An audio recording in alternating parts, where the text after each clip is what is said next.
On today's episode of Dumb Bullshit, what if I told you that the current Trump administration has just spent $1 billion of your taxpayer money to basically bribe a company to stop doing wind and actually do coal and natural gas instead? That's right. $1 billion of your taxpayer money just got thrown down the drain. Hello, viewer. So yeah, we just basically saw, I'm not even kidding you, $1 billion of taxpayer money flushed down the toilet to basically bribe a company to stop building wind turbines. Imagine. And I read that, the Department of Interior, oh wait, the unreliable offshore wind, buddy. You know, this is a message for all the people that always point to wind being unreliable. A barrel of oil is supposed to save about $70, right?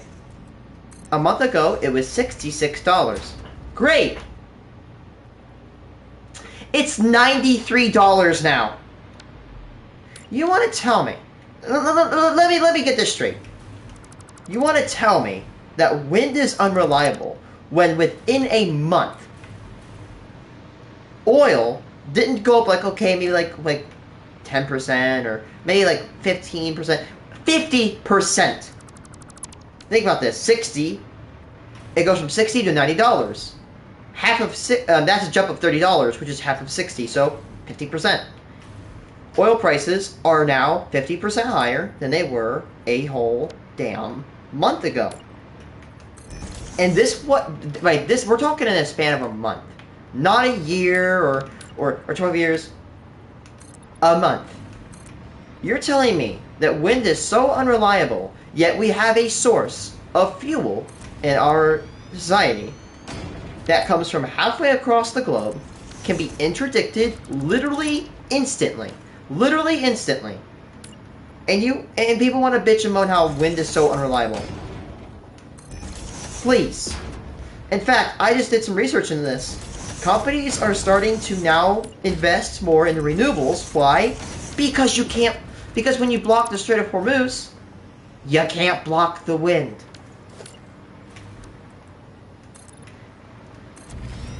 I'm sorry to sound stereotypical here, but the claim that wind is so unreliable is so demonstrably false and is spread by fossil fuel industries.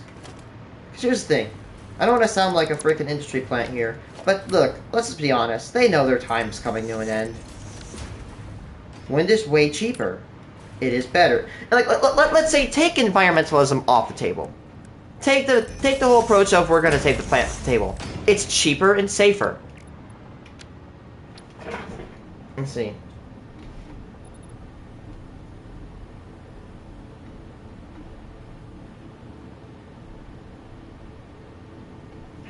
Natural gas power plant. 12 to 14 months. To establish a natural gas power plant, it takes 12 to 14 months. Panther Grove will be constructed within a year. A year. Maybe at most 2. But we can deploy wind far quicker than natural gas. And here's the thing, right? I actually have a good point. I'd rather we use the oil, instead of just burning and wasting it, what if we use it to build more composite materials that could be used to build more wind turbines? Because, again, there could be a bit of oil used to produce some of the blades. I'm not too sure. But why just burn the oil?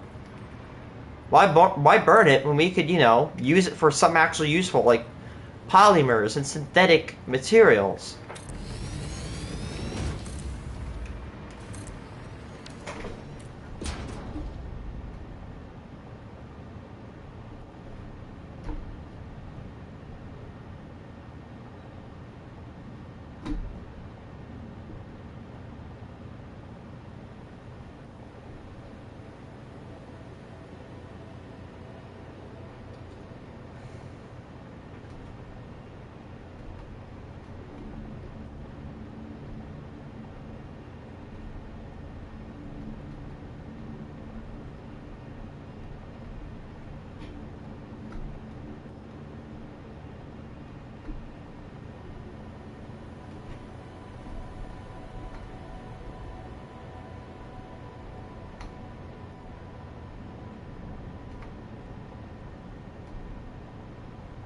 Let me see. Coal right now is 7 cents to 17 cents per kilowatt hour. Wind is 55 cents. Or at least it was in 1980, because right now it's 2 point... Okay, actually, let's not use coal power. Let's do coal. Man!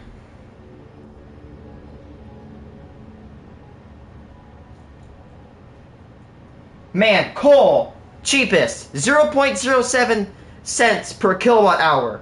Wind, 2.5. Wind is so bad. Wind is such a bad power source that it's 2.5 cents per kilowatt hour, and coal is 7 cents per kilowatt hour. It's half the price. It is half the price.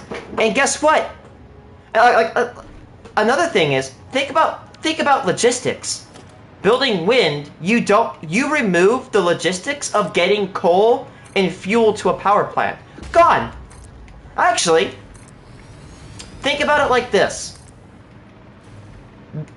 When you have a power plant running, you have to consume a certain amount of power, or a certain amount of energy is consumed to make sure, you know, the cycle is running. For example, although the power, let's say a power from a coal plant will not be delivered to a train necessarily, energy has to be put in to make sure that that system makes energy, right? When you have a coal plant running or a natural gas plant running,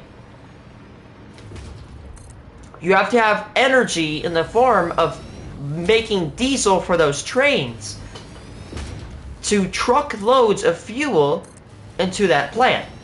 But with wind, this does not exist. You don't need to have trains coming in every day to deliver fuel. You don't have to have pipelines, just cables. That's it. Cables that you'll never see. So the logistics of providing fuel for a wind power plant is virtually non-existent. And imagine that, saving that much money by not even having to, you know, deliver fuel to a plant all day long.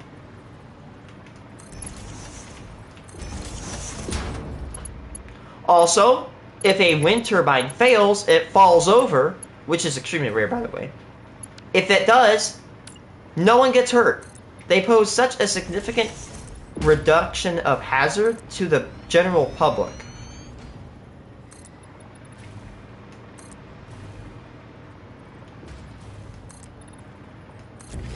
Here's the thing.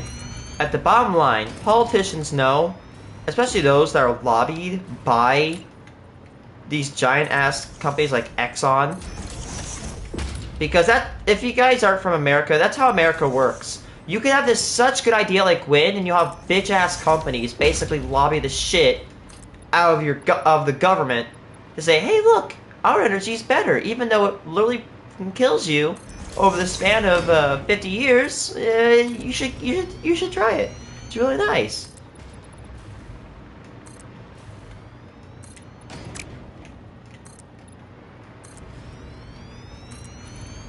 Like, come on, we're done with this. We literally, like, it's funny how this current government has tried to become anti-renewable, but in the stupidity of starting a new war, they have essentially just proved my point for me of why we need to switch. What are the Iranians gonna do? Build a giant 5-mile wall all the way down the Gulf Coast and Golden Coast to block all the wind, and then build another 5-mile tall wall on the Canadian border? No. Even if the US did something, even if the US dedicated itself to a task, it couldn't achieve it. You can't block wind or tariff or tax it. You cannot stop it. It always gets to its point. It always occurs. Or at least essentially almost always occurs. Yes, it's intermittent. Like, oh, but wind's not on all the time. True, but did you know a coal-fired turbine is only on like half the time? Literally search it up. Coal turbines are on more than wind turbines, but by a little bit. Probably like Wind turbines are usually on like 30 to 40% of the time. Coal can be about like 45, around that mark.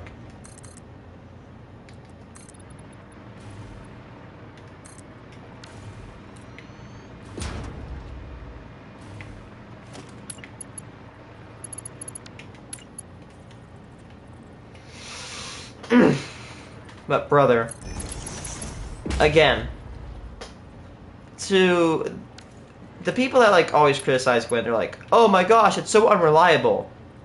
Yeah, you know what's reliable? A fuel that is shipped halfway across the world under the most heavily pressurized choke point, the most heavily pressurized trading choke point on planet Earth, other than the Panama Canal, that can be literally stopped in the snap of a finger. Essentially in the snap of a finger, the Strait of Hormuz has been closed. And it's not just affecting us. It's affecting literally everyone. So again, not just because, you know, it's helping the environment. That's not just why wind's good. It's because it's economically more viable. In fact, again, another point to the people that always criticize wind. What if I told you that wind is protecting the country from nukes? I'm wondering why. Because in Cape Cod, we have a radar that detects nuclear bombs. It can be powered by wind. Because you can block coal shipments. You can block oil shipments, like we're seeing right now. You can't block wind. So literally, our nuclear radar, one of our nuclear radars, can operate off the grid effectively because of wind. And in my opinion, if a power source is so reliable that the military will literally use it to defend this country against nukes, I think that point is made. Now, they serve as backups, right? But still, even if they serve as backup power sources, they wouldn't just put a bunch of turbines that they wouldn't believe they relied on, now wouldn't they?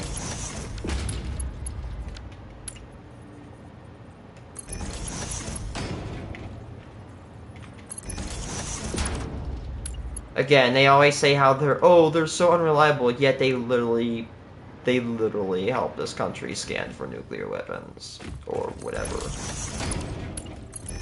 Like, you know, just spout that lying ass.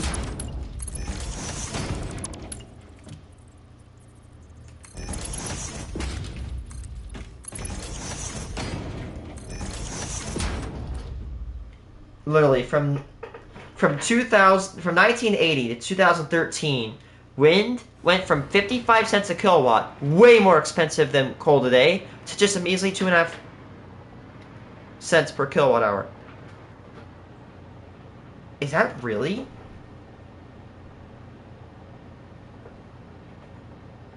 You're joking. Particularly with tax incentives. With tax incentives, 2 to 5 cents per kilowatt hour. By the way, in Illinois, we pay 15 cents a kilowatt hour. At the most expensive, if we went full wind, we'd literally, essentially, cut our energy price down by 66%.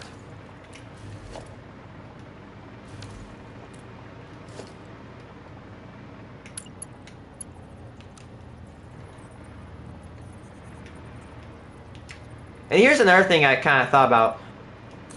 It's like if someone could say, oh, well, the oil price is going to go down after the war. Guess what, buddy? We saw what happened when the oil prices went up in the pandemic.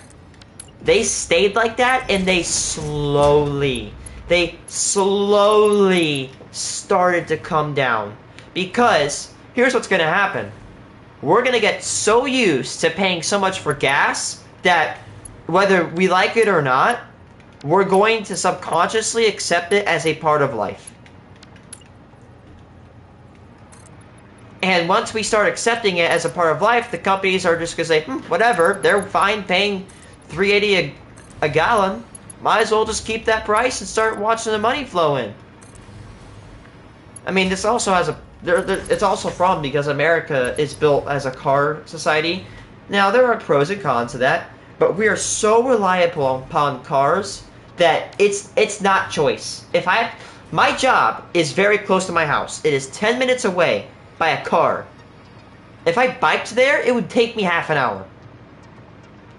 And we live in Illinois, where it could be as cold as negative 9 degrees Fahrenheit, and as hot as literally feel like as 90 degrees, but it can feel like in terms of feel like temperatures, it could be as cold as like negative 30 degrees Fahrenheit, and as hot as like 115.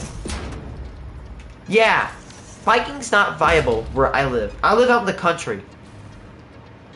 My closest town is only half an hour from me. I can't just go walk there or bike there. Not gonna happen. It's not viable.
Imagine if you couldn't daisy chain lights. I would be so triggered.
I can probably get down to the physical structure of this, but I'm not gonna get down with the chimneys.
These lights are really nice.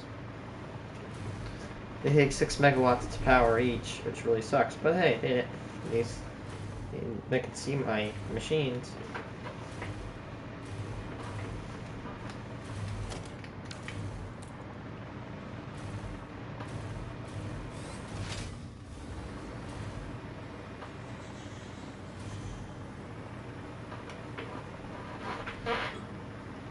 I need to put my chimneys on the other side, and then also fabricate them. But I'm essentially almost done. I should have been done with this like 2 days ago, but hey, it's me you're working with. I'm gonna go to bed. I got an interview tomorrow for a cashier job. Wish me luck, chat.